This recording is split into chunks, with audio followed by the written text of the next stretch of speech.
Don Dionisio Martín Nieto, conocido ya por muchos por su participación en los otros dos Cibercultura y porque es cacique hijo de aquí ya de Garbayuela.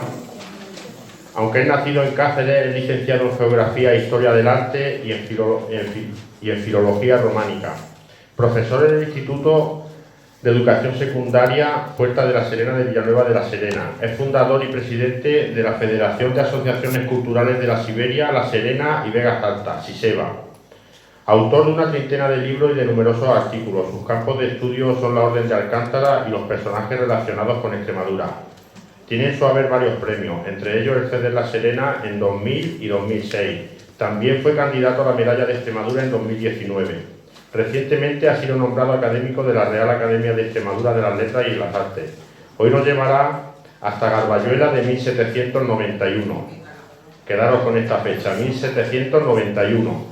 Una fecha que cambiará el rumbo de nuestro pueblo para siempre.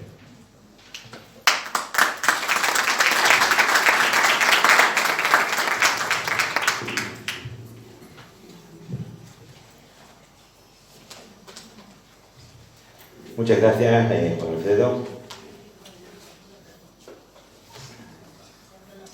Señor alcalde, amigos y vecinos de Garbayuela, quiero dar las gracias a la organización, a la Asociación Cultural Fuente La Mora, por invitarme una vez más a estas jornadas y no solo darles las gracias, sino además felicitarles por el éxito que están teniendo en los 3 años.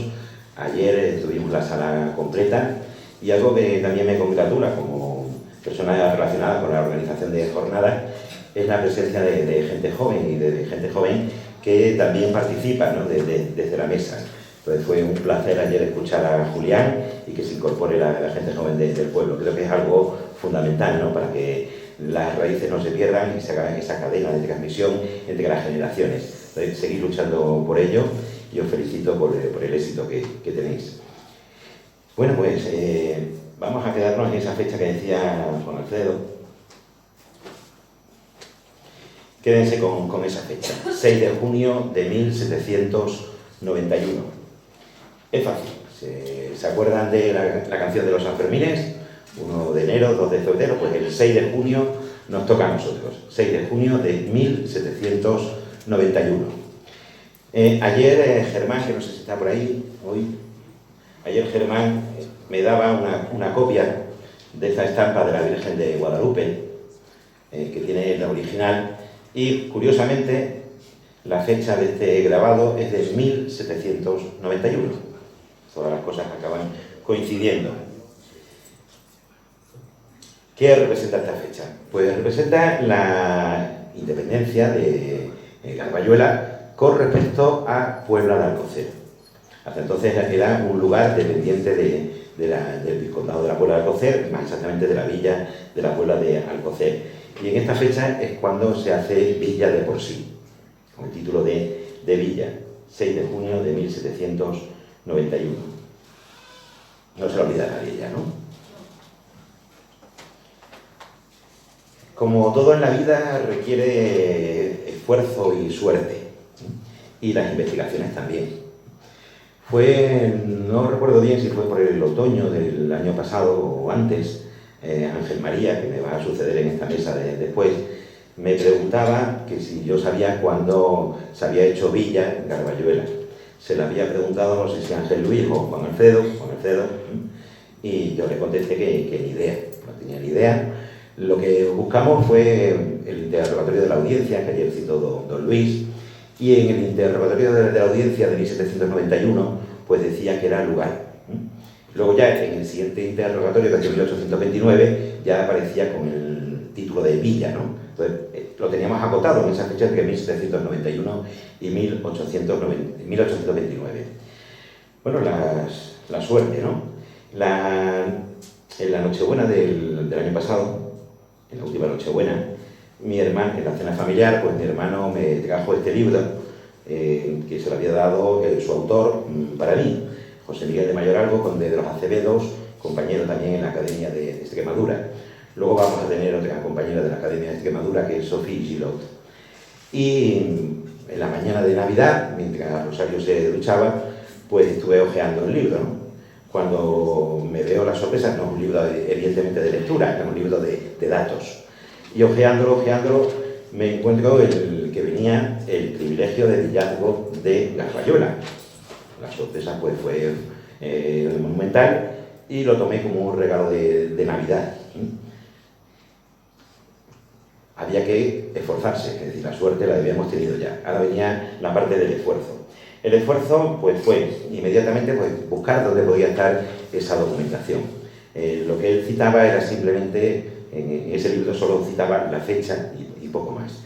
Estuve indagando en el archivo de Simancas, no encontré nada, y luego en el Archivo Histórico Nacional escribí a uno de los jefes de sección e inmediatamente me escribió con la asignatura de dónde estaba el privilegio del villazgo. En esas Navidades, aprovechando las vacaciones de Navidad, pues me acerqué al Archivo Histórico Nacional, estuve viendo el documento, copié una parte, digamos, la más interesante, hice fotos de lo que pude y después ya, en esas Navidades, ya con este material aquí, tuvimos una reunión con la Asociación Cultural de Fuente de la Mora y estuvimos viendo qué podíamos hacer con esto, ¿no? Con este material. La suerte de que justo pues, vive en Madrid y se brindó enseguida para hacer copias, podemos hacer copias en fotos de este documento, pero fotos con el móvil. Y además hay que hacerlo con unas limitaciones, 60 fotos cada día y demás. Entonces, justo estuvo unos cuantos de días en el Archivo Histórico Nacional haciendo fotos con su móvil, después lo ensamblamos todo y estamos ahora a la espera de que nos lleguen las fotos hechas por el archivo, fotos ya más profesionales, ¿no? De las que podamos hacer nosotros. Lo que pasa es que hay un atasco enorme en el Archivo Histórico Nacional, más de un año para que te sirvan las copias. Entonces, estamos ya casi llegando al año desde que lo hicimos. Entonces, bueno, para la primavera o por ahí tendríamos ya el documento bien fotografiado por el Archivo Histórico Nacional. Y ahí aparece entonces en ese archivo ese privilegio de villazgo, que es un expediente de 128 páginas, 256 con las dos caras, y no solo viene lo que es la cédula, donde dice que Garbayuela se va a hacer villa, sino que viene todo el proceso. En aquella reunión pues decidimos darle cuerpo a todo esto para el año 2025, para las jornadas del año 2025, que además van a coincidir con las de la Federación Siseba. Y estamos preparando un libro para la ocasión, para el año 2025, y hoy lo que vamos a hacer es una avanzadilla únicamente de este documento, ¿no? Las cosas se saben, pero después se olvidan. Y aquí está Ángel Luis. Después ya de ver todo esto, y cuando vio el documento y demás, se le encendió la bombilla y dijo, si esto a mí me suena, yo esto lo he visto en algún lado, ¿no? Claro, lo tenía en su casa, de su tía, de Sor María Cedrero, ¿no? Cuando ella hizo el famoso libro sobre Siruela y la Virgen de Altagracia, no solo investigó sobre Siruela, también investigó sobre Garbayuela. Y ella tenía fotocopiado del archivo de Simancas, el archivo general de Simancas en Valladolid, tenía lo que es la cédula con la concesión del privilegio de villazgo. Entonces, es una parte, es decir, ahí solo viene el título, digamos, ¿no? de villa, y en el documento que tenemos de Madrid es más completo porque nos cuenta todo el proceso, que es lo que les voy a contar yo hoy en día. Entonces, muchas veces no nos acordamos, Ángel Luis, fíjate, tanto preguntar, lo teníamos en casa, ¿no? Lo tenías tú en casa. Y ahí está, ¿no? Bueno, ¿qué supone esto de ser villa, ¿no? Hay 4 categorías en cuanto a la condición de las poblaciones: aldea, lugar, villa y ciudad. Aldea y lugar solo se diferencian por la configuración un poco urbana y por el tamaño de la población, por el número de gente que hay, pero son poblaciones dependientes de otra. En este caso, poblaciones dependientes de una villa. La villa sí requiere de un título.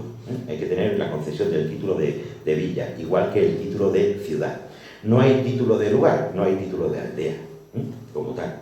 Entonces, son concesiones que las van a hacer la monarquía, que van a hacer los reyes en la historia de España. Ahí les pongo algunos ejemplos pues, de las titulaciones que tienen algunas ciudades, ¿no? Una de las más famosas es Sevilla, ¿no? Muy noble, muy leal y muy heroica, invicta y mariana, ciudad de Sevilla, por ejemplo, ¿no?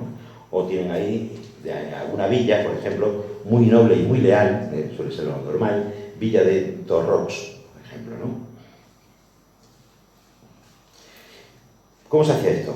Pues hasta Carlos I, esta concesión del título de villa o de ciudad era de forma graciosa. Graciosa viene de gratis, gratuita. Es decir, se le concedía por la monarquía a una población por los servicios prestados a la monarquía, bien en actos militares o bien en apoyo de la causa de sucesoria, etc., ¿no? Es decir, que no le costaba dinero al pueblo. Entonces, era un título concedido gratuitamente y era un honor que te conceden. Pero a partir de Carlos I, esto ya no va a ser así. A partir de ahora hay que pagar. Hay que pagar por tener el título, ¿no? Por una concesión. Carlos I lo va a utilizar como una fuente de ingresos, un nuevo impuesto, al fin y al cabo, ¿no? El que quiera convertirse en villa, pues tiene que pasar por caja, al fin y al cabo. Y lo va a utilizar con bastante frecuencia. Muchas de las poblaciones de La Serena acceden al título de villa en este periodo, en el periodo de Carlos I. El problema es que no se conservan los documentos. Su hijo, Felipe II, hizo otra triquiñuela, que es cuando tú tienes el título de villa, va aparejado con ello el título de juez de primera instancia. Es decir, las causas que haya en el pueblo se van a juzgar en primera instancia en el pueblo, lo que todos entendemos como un juzgado de paz. Y eso va inherente al título de villa. Lo que hizo Felipe II fue separar esa parte. La parte judicial se la encargó al gobernador corregidor de un lugar más grande y se lo quitó a las villas. Eso lo hace en 1566. Lo hizo por ciertos motivos, siempre se ponen motivos que son para evitar que haya connivencias en los vecinos, que es mejor que te juzgue uno que sea de fuera, que no es de tu mismo pueblo, que pueda haber amistades, puede haber enemistades, etc., ¿no? Digamos que las excusas son siempre muy loables, pero lo que guardan por debajo es un fin recaudatorio, en este caso, ¿sí? Al fin y al cabo, sacar dinero. Y en 1587 tuvo que derogar esa ley por la presión de los pueblos, ¿vale? Pero lo hace otra vez pasando por caja. Es decir, si te quieres recomprar algo que tú ya tenías en 1566, ahora lo tienes que volver a pagar. Se pagó 2 veces, 1587. La que nos atañe a nosotros fue la pragmática de Felipe IV en 1656, que es la que extiende, digamos, ese derecho de ser villa, previo pago, evidentemente, a toda Castilla. Y es la que se cita, es la pragmática que se cita en el documento del privilegio de villazgo de Garbayuela, pues 100 y pico de años después. Entonces, esta es la ley vigente a la que se acoge Garbayuela para ser villa.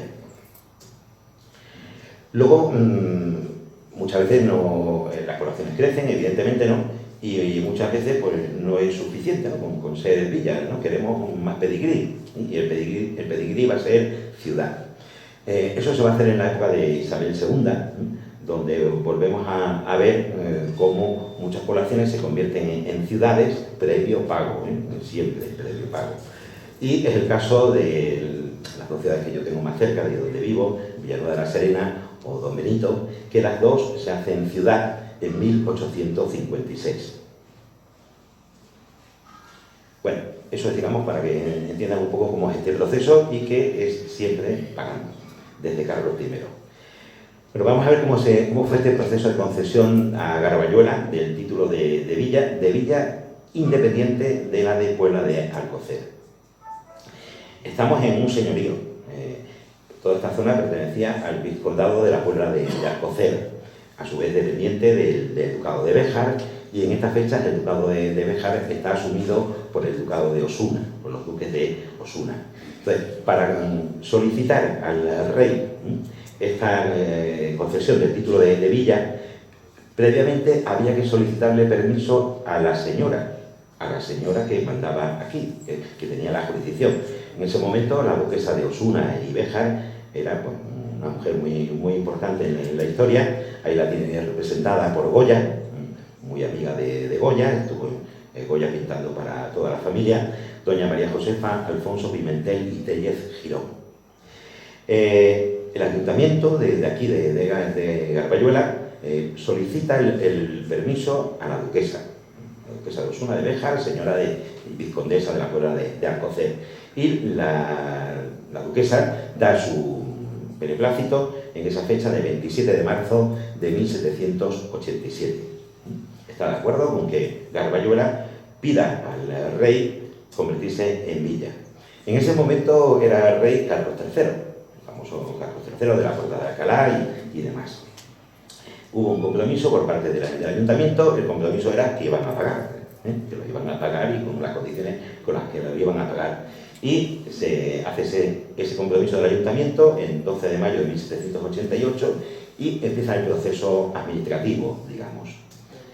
En el ínterin, 1789, al año siguiente, muere Carlos III. Con lo cual, pues como todo en España, pues hay que volver a empezar el papeleo. Y finalmente le va a tocar ya a Carlos IV, al hijo de Carlos III, quien va a conceder, estando en el Palacio del Real Sitio de Aranjuez, el privilegio de villa a Garbayuela en esa fecha que ya todos ustedes conocen, 6 de junio de 1791. Bueno, una concesión de villa tiene que estar motivada. Hay que alegar motivos porque quiere uno convertirse en villa. Uno de los motivos suele ser el número de población, el número de gente que hay, ¿no? Aquí se alegó porque era una población de 90 vecinos, ya sabemos que vecinos eran unidades familiares, ¿no? Más o menos lo multiplicamos por 4 y nos daría el número de gente total de habitantes que había en Garbayuela, en torno a 350, 360 habitantes en ese momento. ¿Había algún número específico para ser villa? Pues no hay ningún número específico. Tamurejo se va a separar e independizar de Siruela en 1741 y lo hace con 40 vecinos. Es decir, no hay un criterio claro, ¿no? Bueno, simplemente que son una población relativamente mediana, ¿no? de 90 vecinos que tienen su parroquia, que tienen su cirujano, que tienen su escuela. Esos serían los motivos que alegan. Luego hay dos motivos muy curiosos que no conocíamos, hablando con la asociación y demás, no conocíamos estos dos detalles, ni tampoco hemos encontrado más sobre esto, y es que Garbayuela era el lugar donde 2 veces al año se remataban en subasta, ¿no? Al fin y al cabo, las rentas decimales del arzobispado de Toledo se celebraban aquí en Garbayuela. En el archivo del arzobispado de Toledo no hemos encontrado documentación de este tipo, ¿no? Entonces hay una singularidad aquí en Garbayuela. Y otra también muy importante, que también desconocíamos, era que en Garbayuela se celebraban las juntas anuales de las 7 villas del Vizcondado de Puebla de Alcocer. Estas juntas se hacían una vez al año y se hacían para la explotación y, digamos, para la organización de las tierras comunales que pertenecían a las 7 villas. Entonces, se elegía un sitio que ha sido siempre invariable en la historia y, en este caso, fue Garbayuela. Entonces, era el lugar donde se juntaban los 7 pueblos, las 7 villas, para decidir pues, qué parte de las tierras comunales explotaba cada pueblo y cómo lo iban a hacer, etc. Y el último motivo es curioso y, bueno, seguramente falso, pero hay que ponerlo.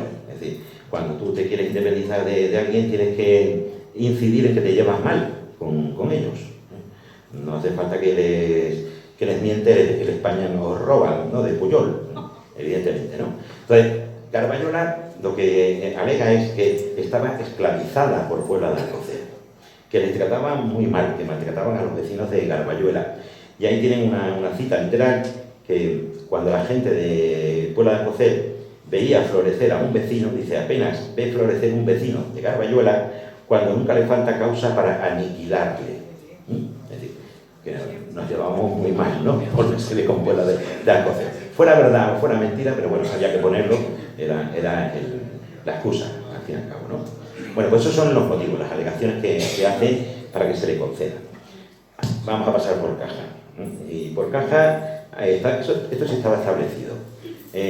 Tanto el número de vecinos, a 7.500 maravedís por vecino, lo que salga.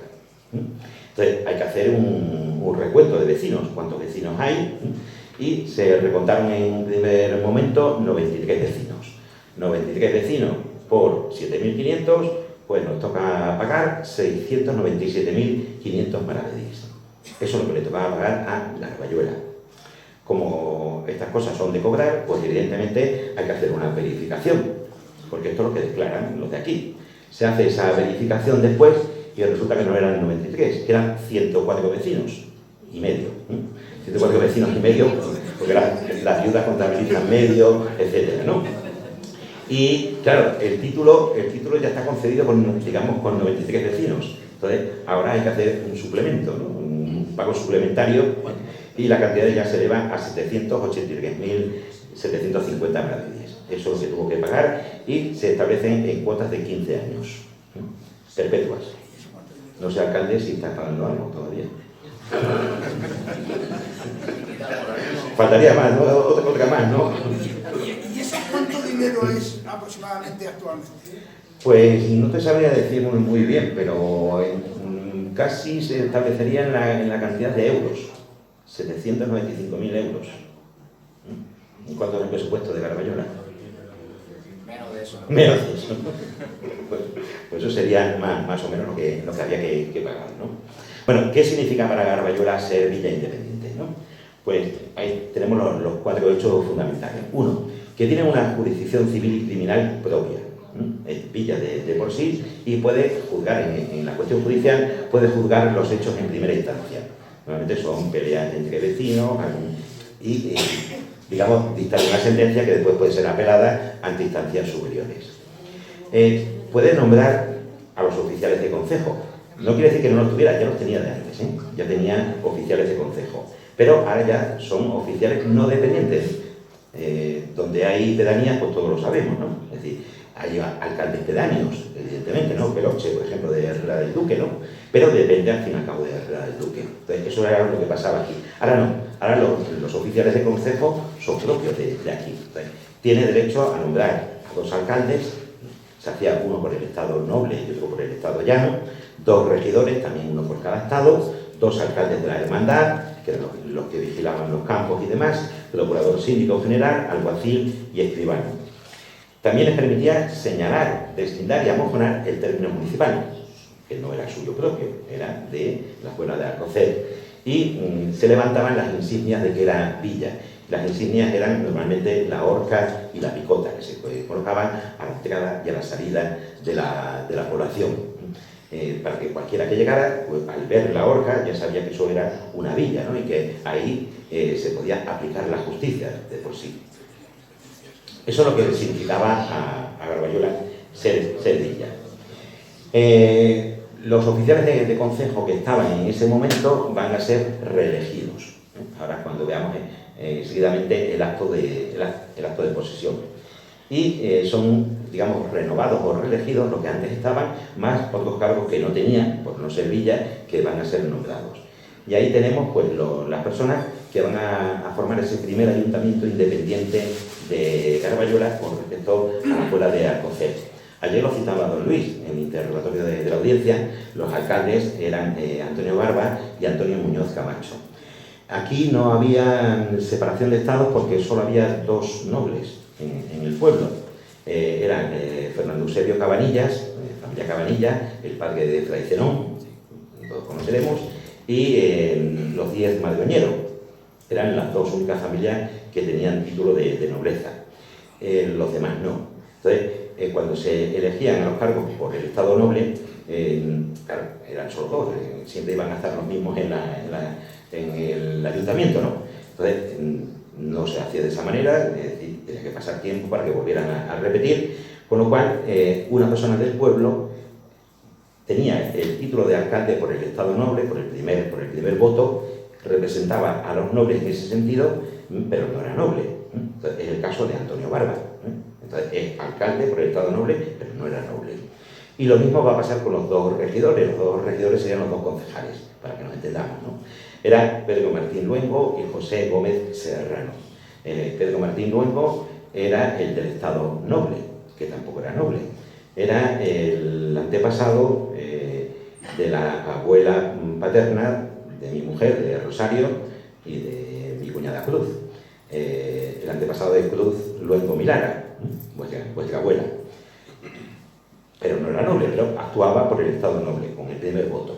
Vicente Nieto, el procurador general, los alcaldes de la Hermandad, José Camacho, Antonio Serrano, el alguacil, el Mateo Malara, apellido que después va a derivar a Milara, el alcaide de la cárcel, tenía derecho a tener una cárcel, José Prieto, y el escribano era Juan Antonio Casimiro. Bueno, ¿cómo fue todo esto? Una cosa es la concesión del título, que lo firma Carlos IV en Aranjuez, pero hay que darle la posesión formal. Y ese va a ser un proceso de un mes y pico, ¿no? Como ven ahí, desde el 23 de agosto hasta el 29 de septiembre de 1791. En Madrid se nombra una comisión de gente que va a venir de la corte para darle la posesión al pueblo de su título de villa de forma efectiva. Vienen un comisionado real, un alguacil y un escribano, que tienen los nombres, y salen de Madrid, lo pongo para que vean un poco cómo eran los viajes entonces, salen de Madrid a la 1:30 de la noche, ¿no?, del 23 de agosto, y llegaron a Garbayola a las 12 del mediodía del 29 de agosto. Tardaron como unos 6 días aproximadamente en llegar hasta aquí, a 40 kilómetros diarios a caballo, evidentemente. A 40 kilómetros, casi como va el tren, ¿no? Pero bueno. Llegaron aquí a Garbayola y a las 4:30 de la tarde emplazaron a las autoridades en la plaza pública, porque no había ayuntamiento, no había casa de ayuntamiento, los emplazaron para que estuvieran en la plaza pública, donde se iba a leer la cédula, el privilegio de hallazgo de su majestad, Carlos IV. Bueno, se lea públicamente ante los vecinos y demás, y se elige a los primeros representantes del pueblo independiente, que eran los que estaban antes, los que hemos visto, ¿no?, que son renovados con algunos más. Y luego ya se hace, digamos, el acto de posesión formal, la ceremonia. La ceremonia es darse un paseo, tomar posesión de lo que ahora es tuyo, ¿no?, por parte de los oficiales del concejo, cogen tierra a puñados, es decir, que esto es mi propiedad, es mi posesión, esparcen moneda, yo soy dueño de mis dineros, etcétera, ¿no? Entonces, son los actos protocolarios de posesión. Al día siguiente, a las 6:30 de la mañana, el alguacil que había venido de Madrid coloca esa cédula, la coloca en las puertas del pósito, en la plaza, coloca esa cédula para que todo el mundo sepa que ya es villa. Una copia, evidentemente, una copia del documento es clavada públicamente, ¿no?, como hoy hacemos con los bandos municipales, etc. Y pasan a inspeccionar lo que es propiedad del ayuntamiento. Y la propiedad del ayuntamiento pues era, como ven ahí, el mesón público, la taberna y el abasto del aceite. Bueno, pero se independiza de Puebla de Alcocer. Entonces, los de Puebla de Alcocer también se tienen que enterar de que ya no mandan sobre Garbayola, ¿no? Entonces, el 1 de septiembre, pues llegan a las 5:30, salen a las 5:30 de la mañana de aquí, de Garbayola, y llegan a Puebla de Alcocer a las 10, esta comisión, ¿no?, hemos visto. Que son 4 horitas y media, ¿no? 4 horas y media para llegar a Puebla de Alcocer. Bueno. Allí se encontraron que uno de los alcaldes no estaba en la fiesta de toros en La Mancha, el escribano tampoco estaba. Total, que tuvieron que esperar al día siguiente para que se reuniera el ayuntamiento de Puebla de Alcocer, y allí les leyeron la carta de exención, que Garbayola ya se independizaba de Puebla de Alcocer. Salen de Puebla de Alcocer, acabado el acto, salen a las 15:45 y llegan al pueblo, aquí a Garbayola, a las 19 horas. Viaje un poquito largos. Luego tenemos que proceder a deslindar el término. ¿Cuál es el término municipal de Garbayola? Ya exento de Puebla de Alcocer. No había ningún documento escrito donde dijera cuál era el término, por dónde iban las lindes, ni nada de todo eso. Y se tomó testimonio a 4 personas, que las tienen ahí citadas: Luis Olaya, labrador de 56 años, Julián Ajenjo, labrador de 38 años, Santiago Sánchez Camacho, labrador de 49 años, y José Camacho, el labrador de 55 años, que dijeron, pues, por donde iban tradicionalmente los límites del pueblo, ¿no? Del término municipal. Y también se hace un vecindario, cuántos vecinos hay, calle por calle y casa por casa. El pueblo contaba en ese momento solo con 4 calles. La calle Parador, que no es exactamente la de ahora, ahora lo veremos en una chapuza que he hecho por ahí de mapa, Ángel, no me pegues. La calle Larga, todos conocemos, pero la calle Larga era muy corta. No piensen lo que es hoy en día. La plaza, evidentemente, y la calle Portugal es la calle que sale del ayuntamiento, que llega a la plazuela y continúa por la calle La Puebla, esa bifurcación que hace ahí, ¿no? Entonces, vemos que más o menos estaba equilibrado en cuanto al número de casas que había en cada una de las calles, 18, entre 17 y 20 casas. Bueno, eso sería más o menos, a ver si consigo que Ángel me haga un mapa en condiciones, no lo que hago yo. Eso sería más o menos lo que era el pueblo, esas 4, literalmente 4 calles, y todo lo demás. La calle Larga pues acabaría, imagino que en la esquina de la panadería, más allá no había nada. El vecindario pues, te viene casa por casa, calle por calle, empezamos en la calle Parador, venga, primera casa, quienes viven allí y demás, ¿no? Y entonces nos encontramos los apellidos, al fin y al cabo, del pueblo, que para el año que viene, si me invitáis, o para el siguiente, me gustaría hacer alguna publicación sobre los apellidos de Garbayuela, ¿no? Bueno, vemos que el apellido que predominaba en 1791 era el apellido Serrano, lo cual nos demuestra el origen de esa población mesteña que se asentaron aquí. El apellido Gómez, también con mayor presencia, Pacha, Ramírez, Fabiano, Camacho, Malara, Milara, Lázaro, Corchero, que después va a estar Sánchez Corchero, Mansilla, Drenado, etc. Ajenjo, tenemos ahí, bueno, Barba, Blasquez, Cabello, Guerra, Herrera, Mogollón, y bueno, los que menos representación tienen ahí, ¿no? En cuanto al número de individuos que tenían. Eso lo dejamos para otra ocasión, si no les parece mal. Y también hay que firmar una escritura de concordia, es decir, nos separamos, pero nos separamos amistosamente. Y esa firma amistosa a hacer aquí, pues creo que aquí, ¿no? Las eras altas de Garbayuela, creo que estamos en el sitio. ¿O no? No, más para allá. Más para allá, ¿no? El campo de fútbol. El campo de fútbol serían las eras altas. Vale. Bueno, pues ahí, disculpen mi desconocimiento, ¿no?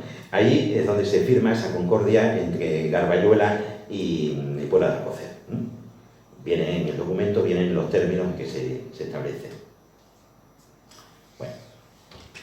Y seguidamente se procede a hacer el amojonamiento, el deslinde del término y colocar los mojones para saber qué es de cada pueblo. Es un proceso, lo tienen ahí señalado, que empieza un sábado, el sábado 17, a las 8 de la mañana, pues se cita a las autoridades de Puebla de Alcocer, en Ato Muñoz, para que vayan marcando como un acuerdo dónde van los límites. Por la tarde de ese día lo hacen con la gente de Herrera, del Duque, en el lugar de Las Peñas.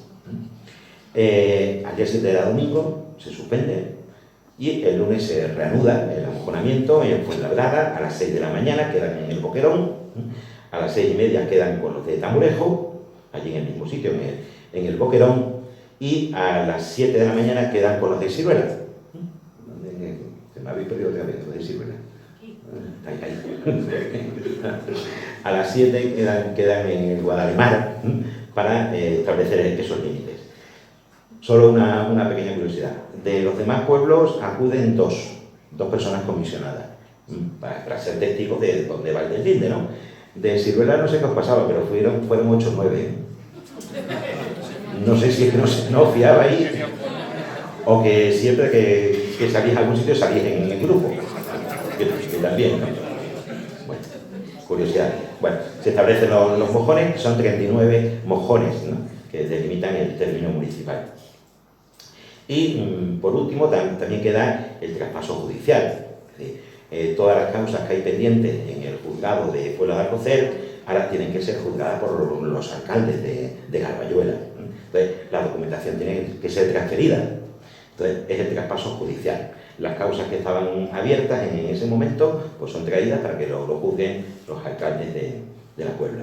Y ya lo último, ya voy terminando, faltaba lo simbólico, colocar los signos de villa, las insignias de villa, que se va a hacer el 20 de septiembre de 1791.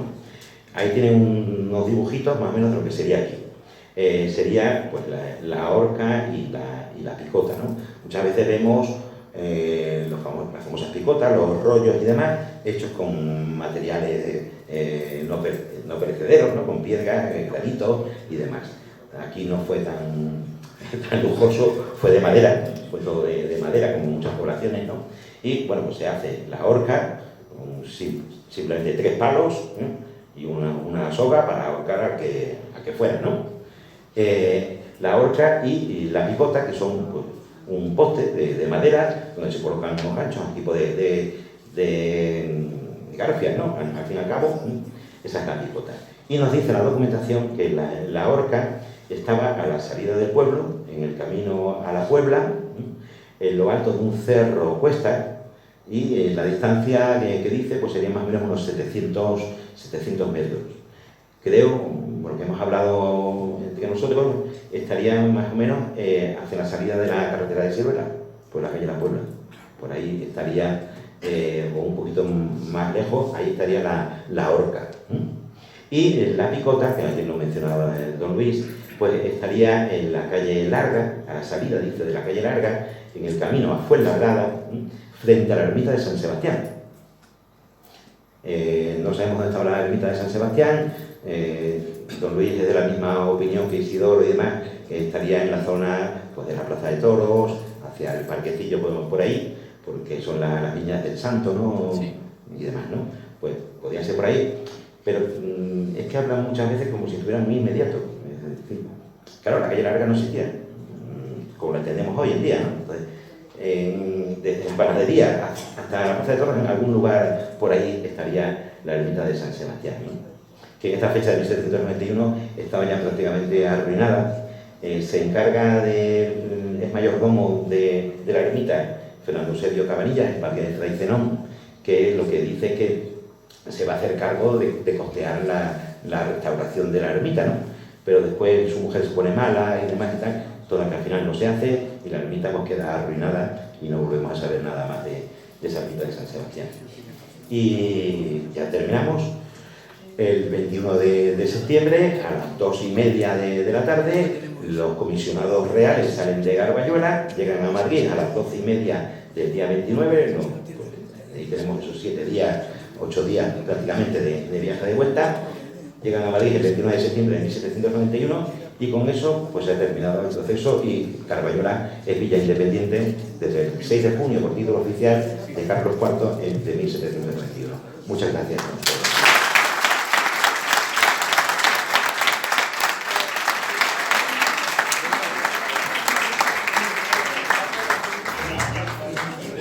Johnny, yo tengo alguna. Sí, bueno, si alguien tiene alguna pregunta. Que sea fácil. Yo quiero preguntar Sí. si sería posible tener libros. Sí, además, la idea en la que estamos, en la asociación, ¿no? Es que en el año 2025, en las jornadas de cibercultura, van a coincidir con la jornada de la federación más grande, que es de Cajaltas, va a ser en la Siberia, ¿no? Entonces, va a ser una doble celebración. Y la idea que tenemos es publicar todo esto con mucha más documentación y demás, para esas jornadas. Vamos a intentar que la Diputación de Badajoz nos publique el libro, creo que no habrá ningún problema, y que ese libro se pueda entregar gratuitamente durante las jornadas del año 2025. Hay que esperar un poquito. ¿Y el término municipal de Garbayuela ha cambiado mucho respecto a cuando se independizó de Puebla? ¿O? Yo lo desconozco, pero creo que no. Creemos que no. Creemos que los mojones que, bueno, Ángel María y yo estuvimos recorriéndonos la parte de la comunión, mirando los mojones y casi que no existe ninguno. Pero creemos que el del linde iba por donde se hizo en ese momento. Por ahí no hemos ido, pero no se ha modificado, ¿verdad? Existen un poquito mojones. Vimos solamente uno que estaba hecho en una pizarra, bueno, no me acuerdo, que en una pizarra saliente. De San Sebastián estaría aquí al otro lado de la carretera, a la salida de la calle esta. Dice la calle larga en el camino a Fuenlabrada. La verdad es que mi padre me contaba que sí, que estaba en el camino a Fuenlabrada, la ermita de San Esteban, porque se la dieron a la orden de los... a la Sí. orden de... no de los templarios, a la orden... De Alcántara. No, pero De San Juan de Dios. A la orden que eran los que vigilaban los caminos. Y esa era la ermita que tenían ellos. los orígenes de San Sebastián no lo sabemos, la de Santa Ana sí. La de Santa Ana sí, además que sabemos de cuándo es. Esa es más reciente, es de 1609, e incluso quien pagó la ermita y todo eso, ¿no? A San Sebastián lo desconocemos, pero sí sería tan antigua, como para la época de los templarios, ni mucho menos. No, de los templarios no, de otra orden. Sí. De los hospitalarios. Sí, los sucesores del temple. De Santa Hermandad. De Santa Hermandad. De Santa Hermandad. La Santa Hermandad eran Eran los que vigilaban los caminos. los caminos, efectivamente. Bueno, si alguien Sí, yo tengo algo. por la calle larga ven alguna edificación, pues bueno, que esté por ahí, que sepamos dónde está la ermita de San Sebastián. Sí, A ver, cuando vino el comisionado aquí a Garbayuela, ¿los habitantes o los alcaldes que habían aquí sabían que venían o los pilló por sorpresa que venían ya? No, estaban avisados ya, sí. Estaban avisados, ¿no? Avisados, sí. ¿Y tuvieron que reunir a todos los vecinos? Sí. Sí, ¿verdad? Vamos a hacer se alojan en el mesón público, ¿no? Es donde van a estar, entonces llaman a los alcaldes para que vayan a ver a los comisionados y lo que se hace es convocar inmediatamente a todos los vecinos del pueblo para que lo escuchen. Más, vienen ahí también la lista de los vecinos que acudieron a la plaza, ¿no? Tienen una parte, luego ya dice, y otros más vecinos y tal, ¿no? O sea, Sí, pero que todo el pueblo estaría allí, ¿no? Claro, para escucharlo. Y luego, ¿cómo se pagó?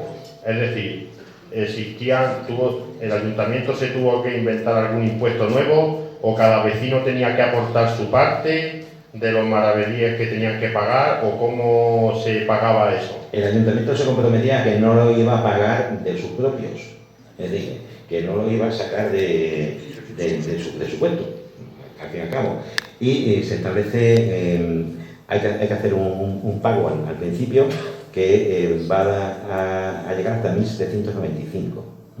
El primer pago que había que hacer ahí, se hace una prorrata al principio y después hay un pleito con la caja de amortización de Badajoz porque no han acabado de pagar y hasta 1795 no se ha pagado el primer plazo. Luego el segundo plazo, hay constancia en 1808 de que se ha pagado. ¿De dónde sale? Pues tiene que salir de un préstamo que pida el pueblo, el ayuntamiento, que normalmente como se hacía, se pedía prestado. ¿Quién prestaba dinero en este momento? Pues lo prestaban la iglesia, las cofradías, si tenían algo, las hermandades y demás, son los que prestaban. Había que devolverlo, claro. Sí, ya. ¿Cómo? Sí, vamos, porque tuvo que ser una época dura. Si algo quieres, si quieres el título de villa, esto era como así. Sí, pero al final aumentaba la población, así que... Claro. Sí, Ángel. No, es que realmente este fenómeno de la independencia de la visa, que está generalizado en esta época, a mí siempre me ha sorprendido. Realmente les salía rentable a la visa, a los lugares independizarse, teniendo que pagar una cantidad. Yo creo que no. O sea, ¿qué ventajas obtenían? En fin, que además perdían al amparo de un ente superior siempre. ¿Qué les motivaba para eso? Tú lo has contestado. Que me responde el maestro. Económicamente no sería rentable, pero es el concepto de independencia, de tener horca y cuchillo, de tener el mando de tus jueces civiles, tus jueces penales y que no te juzguen fuera. Ese era el mayor motivo por el cual se iba a servir. El honor, al fin y al cabo. Bueno, llámalo como quieras. Sí. Pero eso realmente es humo. Ya. Es humo. El humo A veces sí, a veces no. es lo que lleva, o sea, eso, Claro. pero vamos, es lo que hay históricamente. Y sobre todo si te llevabas mal con los del otro pueblo, ¿no? Te Evidentemente. llevaras como te llevaras, te mandaban otro. Claro, sí. Y cobraban los impuestos otros, Sí, sí. se los subían otros. Exactamente. O sea, Bien, bien. era muy importante. Mejor no tocar el tema de independencia. Vamos a dejarlo ahí. Claro, muchas gracias. Bueno, pues vamos a... ¿Cómo vamos de tiempo?